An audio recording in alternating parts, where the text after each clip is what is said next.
지금 마라톤 세미나 이제 마지막 차시가 됐습니다. 마지막 차시는 김재경 소장님께서 주제로 재개발 재건축 중단 위기, 도심 공급 절벽이 온다라는 주제로 10분 발제를 해주실 것이고요. 그리고 마무리 10분 토론을 이어가도록 하겠습니다. 박수로 김재경 소장님 발제를 좀 청해 보겠습니다. 네, 반갑습니다. 재개발, 재건축을 전문적으로 활동하고 있는 투미 부동산 컨설팅의 김재영 소장입니다. 원래 이제 제가 이제 조금 오늘 경일남 첫 번째 게스트로 처음 출연하게 되었거든요. 그렇다 보니까 이제 재개발, 재건축에 대해서 심도 깊은 이제 박정호 교수님께서도 말씀하셨던 것처럼 사실 지금 정비 사업이 되게 좋지는 않아요. 그렇다 보니까 옥석 가리기가 정말 중요한데 어떤 식으로 사업성 높은 데를 걸러낼까? 뭐 이런 식의 실질적인 투자 관점으로 바라보기보다는 아무래도 첫 출연인 만큼 지금 현재 재개발, 재건축 시장이 어떤지 그리고 앞으로의 이제 공급 대란이 어떤 식으로 이제 위기가 오고 있는지에 대해서 간단하게 한번 설명해 보도록 하겠습니다. 네, 지금 현재 제일 중요한 사항은 아무래도 최근에 총선이 있지 않았습니까? 그런데 이제 야당의 압승으로 끝났습니다. 그렇다 보니까 이 야당 압승 이후로 어떤 식으로 부동산 시장이 흘러갈까 관련해서 말들이 정말 많은데요. 일단은 가장 핵심적으로는 대표적으로 이제 현 정권 즉 대통령이 식물 정권이 되겠다. 앞으로 뭐 어떤 정책을 펼친다 하더라도 이제 실효성이 좀 부족하겠다라는 말들이 있습니다. 그렇다 보니까 이제 부동산에서 가장 중요한 담론 중 하나가 이 다주택자 규제를 폐지하냐 마냐 관련된 내용들도 있는데 사실 개인적으로는 다주택자 규제를 폐지해야 이제 똘똘한 한 채 선호 현상이 사라지고 이제 지방 시장 같은 경우도 온기가 돌 거다. 지금 아파트랑 빌라 간의 양극화도 이런 다주택자 규제 때문에 있다라고 생각하지만 오늘 메인 주제랑은 조금 거리가 멀기 때문에 이런 사항들은 넘어가도록 하고요. 아무래도 여러분들이 이제 중요한 거는 재개발 재건축 얘기를 해드릴 건데 사실 앞으로 발표되는 이제 정부의 재개발 재건축 규제 완화들은 많이 손을 떠날 가능성이 높다라고 보고 있습니다. 가장 최근에 이제 발표된 재개발 재건축 규제 완화 사항으로는 2024년도 일시 부동산 대책이 있는데 여러분들은 항상 발표 내용만 보는 게 아니라 이제 항상 마지막 장표에 추진 계획이 있습니다. 이 추진 계획을 보는 게 중요한 거가 이게 어떤 식으로 개정해 나갈 것인지가 써 있는데요. 대표적으로 일시 부동산 대책에서 나왔었던 사항 중에서 안전진단 관련 개정안은 이제 도시 정비법 정확하게는 도시 및 주거환경 정비법 개정입니다. 그러면 법 개정 같은 경우는 아무래도 국회 동의가 있어야지 개정할 수가 있는 사항이고요. 그리고 이제 노후도 요건, 재개발 노후도 같은 경우는 시행령 개정이죠. 이런 거는 대표적으로 국토교통부 령이다라고 하면 정부의 위주로 할 수 있는 게 있습니다. 그러면 여러분들은 앞으로 모든 대책들을 바라봤을 때 이제 법 개정 사항인가 시행령 개정 사항인가를 구별해서 보셔야 되는 것이고요. 그래서 시행령 개정 사항이 아니라 법 개정 사항이다라고 하면 실질적으로 개정되기가 어렵겠다. 앞으로 남은 임기 3년 동안에도 어려울 가능성이 높고 그러면 예산 관련된 사항들, 대표 재개발 재건축에 대한 규제, 실질적인 것들을 풀어주는 거는 어려울 거라는 인식들을 하셔야 됩니다. 그런데 그러면 앞으로 재개발 재건축은 어떻게 될 것이냐? 사실 결론부터 말씀드리자면 재건축이 매우 어려워질 가능성이 높습니다. 왜냐하면 재개발 재건축 둘 다 아무래도 진보 쪽에 계신 분들은 둘 다 싫어하는 거는 동일하긴 합니다. 그런데 재건축을 더 싫어하는 이유들이 있습니다. 왜냐하면 재개발과 재건축에 대한 법적 차이를 한번 보시게 되면 둘 다 노후 불량 건축물이 밀집돼 있다는 건 동일하지만 재개발은 정비 기반 시설이 열악한 곳의 재개발로 보고요. 재건축은 정비 기반 시설이 양호한 곳입니다. 대표적으로 우리가 한번 재개발과 재건축의 1급지를 한번 살펴보게 되면 재건축에서는 압구정 현대 아파트를 들 수가 있을 것이고 재개발에서는 이제 한남 뉴타운을 볼 수가 있을 겁니다. 근데 재건축에서 압구정 같은 경우는 아파트가 오래됐다는 것이지 그 입지라든가 인프라가 부족하다는 생각은 없을 겁니다. 근데 한남 뉴타운 같은 경우는 저기는 정말 비싼 곳이긴 하지만 그래도 막상 지금 현재 상황에서 거주할까라고 했을 때는 앞서 제가 말씀드렸던 것처럼 소방차가 못 지나다닙니다. 그렇다 보니까 아무리 이제 재개발 재건축을 둘 다 싫어한다 하더라도 재개발은 일방적으로 막기는 어려운 측면들이 있습니다. 그렇다 보니까 가장 대표적인 규제 차이가 재건축 초과이익 환수제를 들 수가 있는데요. 이 말 자체가 관수제가 재건축 초과이익 환수에 대한 법률이기 때문에 재개발은 대상이 아니라 재건축만 대상이 되는 것이죠. 그렇기 때문에 이 재건축 분담금 관련해서 이제 본격적으로 이제 논란이 터질 사항들이 있고요. 2022년도에 국토교통부에서 재건축 부담금 합리화 방안을 발표해서 개정이 되긴 했는데 저는 전혀 합리적이지 않은 개정이라고 봅니다. 왜냐하면 핵심적인 사항들 전혀 건드지 않았거든요. 미실현 이대의 과세라든지 이중과세, 형평성 문제들이 여전히 있는 상태 속에서 이 재건축 초과이익 환수제라는 거는 사실상 재건축하지 말라라고 만든 사항이다. 그런 대표적으로 이제 이촌동의 한강맨션은 1인당 분담금이 이제 7억 7천이 나올 것이다 라고 하고 있는데 이 재건축 초과이익 환수제가 핵심적인 사항은 하나도 건들지 않고 그리고 최고세율은 건들지 않고 과세 표준만 낮춰놨기 때문에 이 7억 7천 나오던 게 예를 들어서 5억에서 6억으로 줄어들었다 한다 해서 이 사람들이 과연 분담금 낼만하네 하면서 추진할 것이냐라고 했을 때는 그렇지 어려울 것이라는 것이죠. 그렇다 보니까 사업성이 나오는 곳들은 사실상 이 초과이익 환수제로 갖다가 재건축을 다 막고 있는 그런 문제점이 있고요. 그러면 여기서 우리가 또 생각해 볼 수 있는 게 일기 신도시 특별법 관련해서 관심이 많으신 분들도 있을 겁니다. 이 일기 신도시 같은 경우는 대표 사업성이 좀 부족하다. 용적률이 200% 전후기 때문에 재건축이 어렵다라는 말들이 있습니다. 그런데 이 재건축이 어렵다 보니까 추진된 게 바로 노후계획도시 특별법인데요. 해당 사항 같은 경우는 이번에 시행령까지도 나오고 조만간에 이제 선도지구까지도 발표하면서 본격적으로 드라이브를 걸 것입니다. 그리고 분당을 제외하고서는 나머지 지역들은 죄다 이제 민주당이 득세를 했기 때문에 해당 민주당 입장에서도 일기 신도시 관련해서는 이제 잘 추진하도록 지원해 줄 가능성이 높은데요. 문제는 사실 노후계획도시 특별법이 잘 작동해도 문제, 작동하지 않아도 문제라는 것입니다. 왜냐하면 그동안 이제 그렇게 반문하시는 분들도 있어요. 제가 재건축 초과이익 환수제를 갖다가 강력하게 얘기를 하게 되면 일기 신도시 같은 경우는 예를 들어서 일산이에요. 이익이 없기 때문에 초과이익 환수금도 낼 게 없습니다. 라고 말하는 사람들이 있는데 사실 초과이익 환수제가 그렇게 허술하진 않아서 이득이 없어도 이제 부과가 되는 구조긴 하지만 그걸 다 떠나서 적게 납부되긴 하겠죠. 근데 사업성이 부족해가지고 재건축이 안 되는데 사업성을 주기 위해서 용적률을 부여해주고 해서 노후계획도시 특별법이 작동이 되게 되면 너네는 이득이 생겼네? 그러면 초과이익을 환수해야지? 라고 하는 사실상 조선모사 같은 행위가 나오기 때문에 이 초과이익 환수제가 정말 큰 문제가 있고요. 그래서 이 재건축 초과이익 환수제는 저는 극단적으로 폐지를 해야 된다라고 주장을 하고 있습니다. 사실 시대착오적인 법률이라고 보고 있고요. 재건축이 활발하게 되기 위해서 특히 도심 공급의 양대 축이 재개발과 재건축인데 이제 아파트를 빼버리면 어떻게 재개발만으로도 공급할 수 있느냐라는 얘기를 해드리고 싶습니다. 그러면 재개발이라고 해서 잘 갈 수 있느냐라고 하면 그렇지 않습니다. 왜냐하면 근본적으로 사업성이 많이 무너졌기 때문인데요. 벌써 이게 작년 기사입니다. 이제 시멘트 철급 가격이 너무 올라가가지고 공사비 인상이 너무 심각하다. 그렇다 보니까 건설사들 영업이익이 어마어마하게 떨어지고 있고 그리고 건설사들이 이자도 못 내고 있다. 그래서 폐업하고 있는 건설사들이 정말 많이 등장하고 있습니다. 근데 이게 공사비가 올랐다 말은 하지만 체감이 잘 안 되실 텐데요. 불과 3년 전만 하더라도 평당 공사비가 300에서 500만 원 선이었습니다. 그렇다 보니까 그 하이엔드 브랜드조차도 평당 600이 채 안 됐었거든요. 근데 지금 공사비는 평당 700에서 800선이 기본선으로 가고 있습니다. 이게 작년 기사인데요. 이제 노량진 뉴타운 같은 경우는 동작구에서도 위치가 정말 괜찮고 노량진 뉴타운에서 가장 입지가 대장이라고 말하는 1구역도 평당 730에 제안을 했더니 아무도 입찰을 안 했습니다. 최근에 포스코가 결국은 730에 들어가긴 했는데 이제 업계에서 얘기하기로는 이거 포스코가 무리수 던진 거 아니냐. 수주만 해놓고 나중에 착공할 때 되면 100% 가격 올린다. 그냥 사실상 이건 조합원들 기망행위 아니냐라는 얘기들도 있긴 합니다. 실제로 포스코가 그때 가서 730을 지키면 저는 리스펙을 하겠지만 사실 올릴 가능성이 전 90% 이상이라고 보고 있거든요. 그리고 실제로 이런 행위들이 나오고 있는 게 이제 평당 1000만 원 시대도 온다는 얘기합니다. 이제 작년 12월 달 같은 경우는 여의도 공작 아파트 재건축이 1070만 원에 수주를 했거든요. 물론 여기 같은 경우는 고층으로 가고 하이엔드로 간다라고 보기 때문에 사실 일반적이라고 볼 수는 없겠지만 사실 이게 트렌드가 되고 있다는 것이고 지금 이제 앞으로 3년 뒤가 되면 평당 공사비 1000만 원 시대가 올 수 있다라는 말들을 합니다. 그렇기 때문에 사업성이 안 나오는 곳들은 재개발 재건축하기가 어렵다라는 근본적인 문제가 있는 것이죠. 그래서 정비사업 옥석 가리는 거를 제가 디테일하게 얘기하진 않겠지만 기본적으로 사업성을 꼼꼼하게 따져볼 필요성이 있고요. 두 번째로는 입지가 좋아서 우리가 이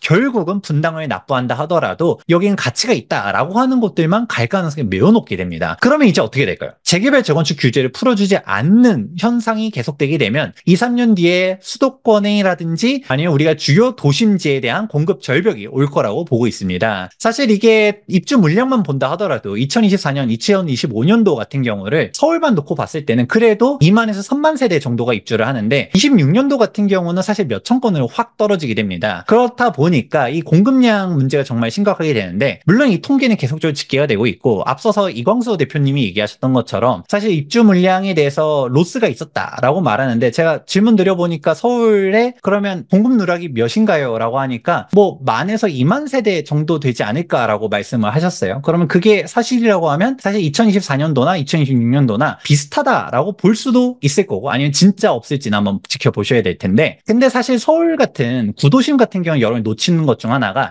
종전주택에 대해서 빈 땅에서 짓는 게 아니라 재개발 재건축으로 가다 보니까 멸실 물량들이 있다라는 걸 고려하셔야 됩니다. 그래서 평균적으로 2만 세대 전후로 해서 멸실이 되다 보니까 결국은 서울에서는 아파트가 2만 세대가 입주된다 하더라도 실질적으로 순증이 되는 게 아니다. 그렇다 보니까 최근에 개포에 입주장이 있었지만 생각보다 전세 방어가 대단히 잘 되고 있었던 것 중 하나가 올해 입주 물량이 생각보다 많지 않았었고 사실 올해 입주 물량 자체도 둔촌주공 12,000세대에 다 쏠려 있다 보니까 이런 입주 물량 자체가 실질적으로 별로 작동을 못하고 있는 것이다. 근데 이제 결국 인허가 실적 같은 경우도 서울 수도권에 대한 공급 물량이 계속적으로 줄게 눈에 보이고 있다 보니까 앞으로 문제가 정말 심각하다. 재개발 재건축 활성화가 필요하다라는 말씀을 해드리고 싶은데요. 그러면 여기서 이제 마무리 차원에서 말씀드리고 싶은 거가 결국은 도심 공급을 드라이브를 걸어야 된다고 봅니다. 저는 지금이 정말 골든타임이라고 보고 있는 게 사실 우리가 진단이 잘못되면 해석도 잘못되는 것이고 그 해석이 잘못됐기 때문에 정책 방향성도 틀리게 됩니다. 사실 그 동안에 정책의 가장 큰 문제점 중 하나가 이 주택 보급률이라고 볼 수 있는데요. 그동안 주택 공급은 충분하다라는 논리로 움직였다 보니까 사실 그동안 공급에 대해서 중요성을 잘 얘기 안 하시는 분들이 많았습니다. 근데 막상 이 주택 보급률 통계 자체도 서울 같은 경우는 100도 안 되고 이 100도 안 되는 거는 맨날 이제 침수가 되게 되는 그런 빌라 반지하들도 다 포함된 통계라는 게 정말 큰 문제라고 볼 수 있는데요. 지금 이제 양질의 주택이 정말 중요한 것이고 인구 감소도 많이 얘기를 하는데 2020년도가 여러분들 대한민국 인구의 정점을 지나서 앞으로는 계속적으로 줄어든다고 합니다. 그래서 2070년도 되면 평균 연령만 거의 60세 가까이 되고 인구가 정말 많이 줄게 되는 것인데 근데 문제는 주는 곳이 어디냐? 사실 지방인 거죠. 행정안전부에서 발표한 자료를 살펴보게 되면 서울 수도권이나 주요 대도시들이 아니라 지방은 지금 이미 인구 감소가 심각한 상황에 처해 있습니다. 그러면 우리가 서울과 지방 간의 양극화만 말하느냐? 그게 또 저는 아니라고 보고 있습니다. 무엇이냐면 서울의 집값은 사실 비싸지 않습니다. 이렇게 얘기하면 유의할 수 있는데요. 정확하게는 서울의 아파트가 비싼 겁니다. 서울의 아파트, KB 통계를 한번 살펴보게 되면 아파트 평균 주택 가격은 12억 정도가 되는데 연립주택 즉 빌라 가격은 3억 2천만 원밖에 안 됩니다. 근데 아무래도 평균은 고가주택에 함정이 있을 수 있기 때문에 중위가격을 살펴보게 되면 서울 아파트 중위가격은 9억 5천, 연립주택 중위가격은 2억 7천입니다. 사실 이런 저가주택 같은 경우는 정부의 정책 자금도 정말 잘 돼 있다 보니까 금리도 2%대로 갔다가 빌릴 수도 있고요. 이 2억 7천이라는 돈을 조달하기 어렵다라는 건 결코 아닐 겁니다. 결국은 사람들의 눈높이는 다 서울의 아파트에 쏠려 있는데 사실 그 아파트가 비싸다라고 말하는 게 문제다라는 것이고요. 그러면 내가 원하는 주택이 부족하다라는 게 문제입니다. 그렇다 보니까 박정우 교수님께서도 말씀하셨던 게 사실 도시재생의 문제점이 빌라를 좀 더 잘 살기 위해서 원주민들의 재정 창출 얘기하는 건 정말 저는 좋다라고 생각하지만 실질적으로 그렇게 가다 보니까 우리가 원하는 주택의 공급이 부족해지는 현상이 나타나고 있다는 것이죠. 그렇다 보니까 재개발 재건축이 정말 중요하다라고 강조를 드리고 싶은 것이고요. 정말 놀라운 통계 중 하나가 서울특별시 30년 이상의 노후주택 자료를 살펴보게 되면 2015년도만 하더라도 30년 이상의 노후주택이 13%였는데 2022년도에는 23%가 됐습니다. 그러면 여기서 잘 아시는 분들은 알 텐데 정말 소름 돋는 사항 중 하나가 2016년도부터 2019년도는 정말 공급량이 너무 많다라고 말하던 때가 16년부터 19년도입니다. 그래서 공급 폭탄으로 인해서 집값 떨어진다라고 말하시는 분들이 많았었거든요. 근데 이때조차도 살짝 주춤은 했을지언정 계속적으로 노후도가 높아지고 있습니다. 근데 앞으로 아파트, 재개발 재건축 재건축이 점점 어려워지게 되고 그리고 공급량이 도심 공급량이 줄어들게 되는 상황 속에서 여기에서 5년만 지나간다 하더라도 이 노후주택 비율이 30%가 훌쩍 넘어갈 거라고 보고 있습니다. 그러면 앞으로 가면 갈수록 신축 아파트의 희소성은 더 높아진다. 양극화가 나타날 것이다 라고 보고 있는 것이고요. 지금의 저는 정말 골든타임이라고 보는 것 중 하나가 재개발 재건축이 금방 진행되는 게 아닙니다. 조합 설립 인가로부터도 사업식 인가, 관리처분 인가, 이주차이고 착공, 준공까지 10년이라는 세월이 지나가게 되고요. 이 10년이라는 것도 순조롭게 갔을 때 10년입니다. 그러면 이제 안전진단부터 정비구역 지정부터 출발하게 되면 빨라야 15년에서 20년을 바라봐야 되는 것인데 그러면 원래 이제 재개발 재건축은 당장 단기적인 공급이 아니라 중장기적인 안목으로 갔다가 추진을 계속적으로 해나가야 되는데 지금 현태 실태를 살펴보게 되면 재개발 재건축 공급이 끊어질 것 같은 게 앞으로 정말 큰 우려가 되고 있다. 라는 말씀 드리고 싶고요. 그리고 이번 총선 관련해서 조금 생각해보면 좋을 만한 포인트 중 하나가 사실 가면 갈수록 이게 이번 총선이 정말 더 물론 이제 지역색을 띄는 데들도 있지만 서울 수도권 같은 경우는 정말 계급 투표를 보여줬다라고 보고 있습니다. 그러면 이렇게 우리가 이번 당선 지역들을 살펴보게 되면 강남 상구 그리고 마룡성 얘기하지만 마포에서 마포갑, 용산 근데 성동은 당선이 되지 않았었죠. 근데 이게 구별로 한번 세분화 보게 되면 사실 놀라운 결과가 보여지는 게 성동구 같은 경우도 옥수, 금호, 성수동 같은 경우는 사실 다 이제 국민의힘이 당선이 되고 광진구도 민주당이 되긴 했었지만 자영동이라든지 광장동이라든지 누가 봐도 비싼 한강변 일대들은 되게 국민의힘이 되는 사항들 그리고 영등포구 자체도 여의도 동 같은 경우는 빨간색 그리고 양천구 같은 경우도 목동 신시가지 같은 경우는 빨간색이 되는 사항들이 보여지고 있습니다. 하다못해 송파구 같은 경우도 딱 해당 지역들 아는 사람들은 알지만 잠실동이라고 해서 다 같은 잠실이 아닙니다. 빌라 지역들이 있는데 이 빌라 지역들 같은 경우 파란색이라는 부분들도 나오고 있습니다. 그렇다 보니까 사실 우스갯소리로 민주당에서는 재개발 재건축하면 사실 표를 잃기 때문에 재개발 재건축을 막는 게 아니냐라는 농담 반 진담 반 얘기들도 하고 있는데 사실 여러분들이 여기서 중요한 포인트는 앞으로 내가 살기 원하는 양질의 주택들이 어디에 있느냐를 한번 생각해 볼 필요가 있고 지금 재개발 재건축이 힘든 건 사실입니다. 그래서 재개발 재건축 투자도 함부로 하면 안 되고 옥석 가리기를 정말 잘 해놔야 되는데 그러면 갈 곳은 어딘지 그리고 앞으로 살아남는 부동산이 어딘지 앞으로 신축 아파트, 지역별 양극화, 상품명 양극화 한번 생각해 보시면 좋을 것 같다라는 차원에서 오늘 발제해 보았습니다. 뉴욕시는요, 70%, 75%가 넘어요. 30년 이상 된 주택이. 그러니까 뭐냐면, 우리가 그 노후가, 그러니까 이렇게 비교해보면, 와, 한국의 서울은요, 노후주택이 별로 없는 거예요. 그만큼 재건축, 재개발을요, 엄청나게 많이 해왔다. 그러니까 그게 아파트기 때문에 어떤 주거에 문제가 있지만, 사실 너무 그렇게 일반적으로, 그러니까 노후주택이 과거하고 비교해서 뭐 올라갔다고 문제가 된 건 아니다. 사실 주택은 오래 사는 겁니다. 그러니까 물론 사람들이 다 신축을 좋아하긴 하죠. 그런데 이건 불가피하게 도시의 노후주택화, 특히 대도시는 그건 불가피한 과정이다. 이거를 억지로 대한민국에서 개발하려니까 지금 문제가 생기는 거예요. 개인들한테 넘기잖아요. 그러면 잘 개발이 될 수가 없어요. 잘 아시잖아요. 수익성이 안 되기 때문에. 전 세계 어떤 전통적으로 대도시들은 다 노후주택이 비율이 높습니다. 그러니까 그런 걸 하나 말씀드리고 싶었고 또 하나 뭐냐면 이 질문입니다. 재건축 재개발이 잘 안 되면 집값은 떨어집니까? 오릅니까? 재개발이 안 된 동네들 예를 들어 빌라촌으로 남아있게 되는 동네들은 집값이 떨어지겠죠. 재개발 프리미엄이 떨어지니까. 재건축도 마찬가지죠. 그러니까 이게 혼동되지 말아야 될 게 재건축 재개발이 잘 안 돼서 공급이 감소해서 전체 집값이 오른다고 또 말씀하시고 또 하나 재건축 재개발이 안 돼서 집값이 전반적으로 떨어진다고 말씀하시면 약간 혼동이 돼요. 그러니까 그런 차원에서 저는 일단 말씀드리고 싶은 건 재건축 재개발이 잘 안 되면 집값 전반적으로 하방 압력이 세실 수 있다. 그런데 이게 약간 혼동돼서 말씀하시는 것 같아서 제가 말씀드리고 또 하나만 이제 마지막으로 말씀드릴게요. 저는 예를 들어서 정책에 대해서 가치 판단을 하지 않습니다. 시장을 판단할 때. 그러니까 좋다 나쁘다는 없다는 거예요. 그죠? 그러니까 정치와 정책을 얘기할 때 저희가 시장을 여러분들이 이제 들으시는 분도 계시겠지만 가치 판단할 필요는 없다. 그냥 받아들이면 됩니다. 민주당이 이긴 거 받아들이면 돼요. 좋다 나쁘다 판단할 필요가 없다고요. 시장을 분석할 때. 그런데 뭐 이렇게 득세한다. 이런 단어는 좀 유의하실 필요가 있다. 그래서 우리가 시장을 같이 분석하는 입장이니까 정책이나 정치에 대해서 저희가 그냥 받아들이면 된다. 그거를 내가 의사 판단을 해서 제 초안이 틀렸습니다.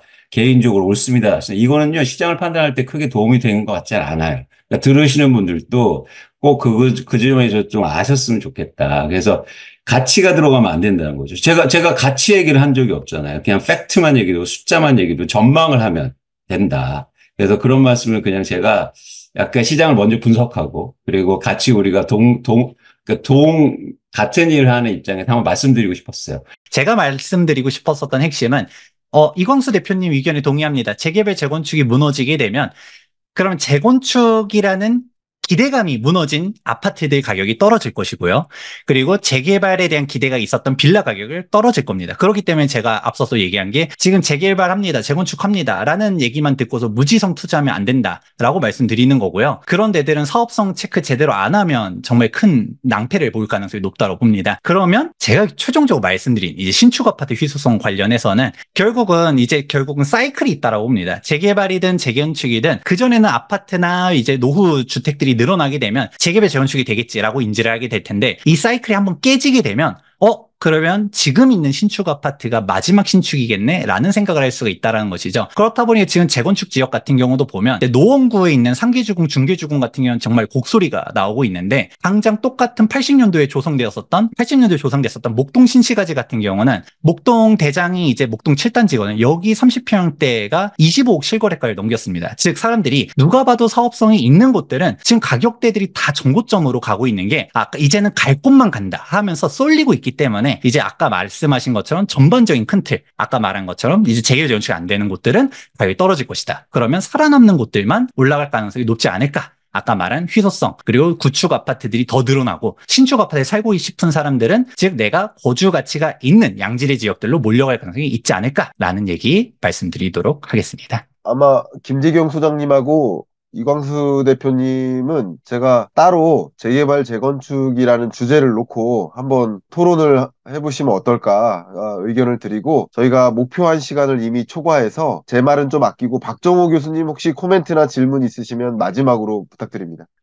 어떻게 보면 김재경 소장님이 발제하셔도 되는 주제를 제가 이번 마라톤 세미나에서 하게 될 것 같고, 아마 3회 마라톤 세미나 말고 4회 마라톤 세미나는 아예 재건축 재개발을 저희가 주제로 삼아서 그냥 김재경 소장님까지 저희가 모셔가지고 그 이슈를 가지고 마라톤 세미나를 해도 너무 재밌겠다 이런 생각이 들고요. 뭐 두 분 듣고 나서 제가 저 나름대로 또 코멘트를 잠깐 해드리면 우리나라 서울의 노후주택 비율이 낮은 거는 당연히 사실입니다. 근데 이제 한 가지 이제 차이점이 있는 게 뉴욕은 19세기에도 전 세계에서 제일 잘 나가는 도시였고 20세기에도 항상 전 세계에서 제일 잘 나가는 도시였어요. 그게 무슨 소리냐면 그때도 뉴욕에서 지어진 집들은 무슨 ICT 기반으로 최첨단 그런 빌딩은 아니더라도, 오피스텔이나 아파트는 아니더라도 상당한 눈높이와 상당한 정주 여건을 기반으로 기획돼서 만들어진 거죠. 그래서 우리가 유럽이라든가 뉴욕에 100년 된, 호텔에 방문을 했어도 상당히, 여기 고즈넉스럽고 고풍스럽고 괜찮다라고 생각하는 이유가 그때도 국민소득이 높았던 도시들인 거죠. 근데 안타깝게도 우리나라는 1960년대에는 국민소득이 100불이었고요. 1970년에는 간신히 2,000불 수준까지 왔거든요. 그러니까 그때 지어진 아파트들이나 주거단지들, 그리고 80년대도 마찬가지지만 지금 우리나라 국민소득에는 맞지 않는 눈높이가 좀 있어서 외국처럼 노후주택을 그냥 존치하고 보존하면서 우리가 그거를 가꾼다고 했었을 때 저도 이게 어떤 효과가 있을까 한 10년간 지켜봤었는데 프랑스 파리 같은 느낌이 나는 도시는 아닌 것 같아요. 서울은. 그래서 그런 차이가 있다라는 말씀을 드리고 그다음에 두 번째로 그러다 보니까 새 아파트들을 서울 안에 있는 새 아파트를 원하는 국민도 있긴 있어요. 그러면 서울 안에 있는 새 아파트들을 원하는 국민들을 위해서 결국 할 수 있는 방법은 재건축과 재개발을 하는데 그 재건축과 재개발을 하면 아파트 가격의 평균치는 어떻게 되느냐? 분명 오르죠. 네, 분명 오릅니다. 그런데 아파트의 평균치가 올라서 사회 문제를 어떻게 진단하고 우리가 이런 문제를 어떻게 사회 전반적으로 해결해 나갈 것이냐는 거는 우리가 백분 토론이나 다른 데서 하는 거고 이번 마라톤 세미나에서는 그냥 제가 아까 서두에 말씀드린 것처럼 지극히 개인적인 관점. 서울에 저 아파트 살 돈은 없고요. 제가 살 돈은 딱 빌라 수준 구매할 수 있는 돈이 있습니다. 그런데 저도 저희 가족들하고 서울에서 살고 싶어요. 그러면 빌라를 어디에 어떻게 샀었을 때 우리는 거기 서울에서 살면서 나름대로 쾌적하게 살다가 몇 년 지난 뒤에 나름대로 재건축이든 뭐 재개발이든 이런 호재가 인근 지역이든 아니면 내가 살고 있는 곳이든 그런 데까지 이어져서 나 살다 보니까 집값도 올랐어요라는 소리를 들을 수 있을까? 저는 계속 말씀드리지만 마라톤 세미나에 오신 분들은 개인적인 고충을 해결하려고 오신 거니까 그런 관점에서 설명을 좀 드리겠다. 이렇게 말씀드립니다. 예. 네, 오늘은 사실 목표한 시간을 초과해서 토론을 진행했는데요. 충분히 다 여러분이 이제 목말라 있는 그런 어떤 질문이나 이런 것에 대해서 다 답변 드리지는 못했을 수도 있겠다 이런 생각이 들고요. 나중에 재건축 재개발이란 주제를 가지고 또 토론을 한다든가 좀 좁혀서 한다든가 또 혹은 여러분들 궁금하신 분들은 마라톤 세미나를 통해서 또 참석하실 수 있겠다. 이 고정 댓글 상단에 있는 고정 댓글을 통해서 참석 여부에 대해서 관심 있으신 분은 또 표해 주시면 좋겠고요. 한 말씀씩만 간단히 인사드리고 마무리할까 합니다. 네, 저부터 말씀드리겠습니다. 하여튼 뭐 계속 말씀드리지만 마라톤 세미나에 참석하시는 분들은 자기 개인적인 고충을 아주 디테일하게 얘기하셔야 돼요. 지난번에 우리 2차 때도 아예 대놓고 말씀 주신 분들 계시잖아요. 나 신내동 뭐 보고 있는데 어떻게 생각하십니까? 했더니 한문도 교수님 나름의 관점, 이광수 위원님의 관점, 저의 관점, 김광석 교수님의 관점 다 같이 전달해 드렸고 그게 어떨 때는 우리가 아주 우연히 같은 뷰일 때도 있지만 어떨 땐 다르기도 했거든요. 그 다른 얘기를 들으시는 것도 굉장히 중요해요. 그래야 균형감 있게 판단하시는 거니까요. 그래서 그분도 도움 받았을 거라고 전 생각하고요. 영등포구에 있는 그 좀 조선족들이 많이 밀집되어 있는 곳에 2층짜리 빌라 사신 분 고충 기억들 하실 겁니다. 우리 강수영 님도 그렇고, 김광석 교수님도. 그땐 저랑 한문도 교수님이 뭐라고 하셨는지 기억하시죠? 그 빌라 우리 같이 투자해서 올려보자라고 얘기했던 적도 있을 만큼 의외로 본인이 가지고 있는 물건이 괜찮은지 모르고 오신 분도 계셨어요. 그래서 그런 것들 좀 많이 개인적인 상담하는 곳이다라는 걸 꼭 기억을 해주셨으면 좋겠습니다. 이상입니다. 네, 박정희 교수님 말씀 잘해 주셨는데요. 여러분들이 그래서 어쨌든 이게 자산이잖아요. 부동산이고 주식이고 이제 자산 투자인데 투자를 하실 때는 개인화시킬 필요가 있습니다. 그래서 구체적인 계획과 그리고 구체적인 어떤 그러니까 모든 시장의 변화를 내재화시켜야 되는 거죠. 그런 측면에서 이렇게 유튜브하고 저희가 방송 나가서 말씀드리는 게 좀 한계가 있다. 근데 이렇게 대면하고 말씀드리면 되게 좋은 기회가 될 거라는 말씀을 드리고요. 이런 거죠. 예전에 제가 경험인데, 저는 원래 주식 애널리스트를 오래 했습니다. 그래서 주식을 분석하러 한번 이렇게 하면은 이렇게 월스트리트 가서 유명한 펀드 매니저들하고 이렇게 얘기도 하고 한국 주식에 얘기를 하는데 그때 일화가 바이든하고 그때 트럼프가 막 대통령이 됐을 때예요. 그래서 근데 막 그 펀드 매니저가 트럼프 욕을 엄청나게 하는 거예요. 막 트럼프 하면 뭐 자기가 민주당 지지자인데 그런데 주식은 어떻게 될 것 같으세요? 말하니까 주식 시장은 엄청 좋을 것 같대요. 그러니까 이게 뭐냐면 그러니까 서로 이게 떼어내야 돼요. 그러니까 자기가 생각과 그 환경하고 시장이 움직이는 거하고 별개잖아요. 그래서 투자하고도 별개고 이 떠내는 작업이 저도 사실 어렵기도 합니다. 그런데 여러분들하고 같이 만나서 그 얘기를 사실 해보고 싶다. 그래서 당위론적으로 가는 방향도 있고 내가 그려지는 좋은 세상이 있죠. 나 이거 옳고 싫고 이런 게 있겠죠. 근데 그거하고 세상은 다르게 움직이잖아요. 그래서 내 집 마련할 때는 사실은 좀 더 이걸 더 많이 뗄수록 더 유리하기 때문에 그런 어떤 계기가 됐으면 좋겠다는 말씀을 꼭 드립니다. 그래서 박정호 교수님하고 같이 실제적인, 실용적인 그런 얘기를 좀 많이 해볼까 합니다. 이게 긴 시간 같이 해주셔서 감사합니다. 고맙습니다. 네, 김재경 소장님 처음 토론 참여하셨는데 토론 참여한 소감 말씀 간단히 인사로 대체하면 좋겠습니다. 네, 오늘 경일남 처음 출연해 보았는데요. 아무래도 재개발 재건축 관련해서는 사실 할 얘기가 되게 많긴 합니다. 근데 오늘 일단은 10분이라는 한정된 시간 동안 딱 그냥 핵심적인 가장 제일 중요한 주제, 이제 도심 공급 관련해서 한번 얘기를 해보았는데, 동의하시는 분들도 있고 동의하지 않으신 분들도 있겠지만, 가장 핵심적인 사항 같은 경우는 지금 부동산 시장이 어려운 건 맞습니다. 특히 이제 재개발, 재건축 같은 경우는 다 간다라고 말하지 않거든요. 그렇기 때문에 만약에 이 와중에서라도 기회를 잡고 싶으신 분들, 앞서서도 이제 앞에 계셨던 다른 분들 다 얘기하신 게 개인의 문제. 결국 내가 어떻게 해야 더 잘 살 수 있을까? 내 자산 가치는 어떻게 해야 될까? 문제 아니겠습니까? 그러면 결국은 재개발, 재건축에도 관심이 있다라고 하게 되면 솔직히 사업성이 안 나오는 지역 가지고 있으면 사실 팔고 다른 데로 넘겨가야 될 가능성이 높고요. 근데 만약에 산다라고 하면 그래도 사업성이 괜찮고 입지 좋은 데를 어떤 식으로 구별해 나가야 되는지 공부가 많이 필요한 시대입니다. 아무튼 앞으로도 또 참석할 기회가 되게 되면 재개발, 재건축 관련해서 하나씩 또 설명드리도록 하겠습니다. 감사합니다. 네, 오늘 토론 참여해 주셔서 감사하고요. 함께 해주신 세 분, 그리고 참여해 주신 구독자 여러분들께 다시 한번 감사하다는 말씀 드리면서 인사 이렇게 드리겠습니다. 감사합니다.